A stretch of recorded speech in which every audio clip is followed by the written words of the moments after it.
క్రమంగా శివభక్తిలో కుదురుకుని నియమంగా శివాభిషేకం చేయడం అలవాటైందనుకోండి, వాడి ఐశ్వర్యానికి అసలు ఏ విధమైనటువంటి హద్దు ఉండదు.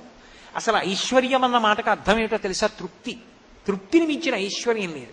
ఎంత ఉన్నా ఏదో లేదన్నవాడు దరిద్రుడేగా, ఏమీ లేకపోయినా నాకేం లేదన్నవాడు ఐశ్వర్యవంతుడేగా. కాబట్టి నా దృష్టిలో పరమైశ్వర్యవంతుడు ఎవరు అంటే గొప్ప తృప్తి కలిగినవాడు. అంటే నేను కాదా ఆ మాట అన్నాం, శంకర భగవత్పాదులు అన్నారు ఆ మాట.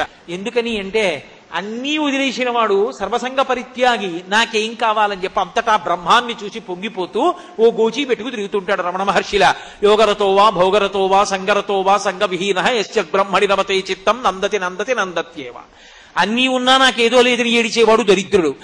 ఏమీ లేకపోయినా గోచీ పెట్టుకుని నాకేం లేదని అంతటా బ్రహ్మాన్ని చూసి పొంగిపోయేవాడు ఐశ్వర్యవంతుడు. అది ఇవ్వగలిగిన వాడు పరమశివుడు.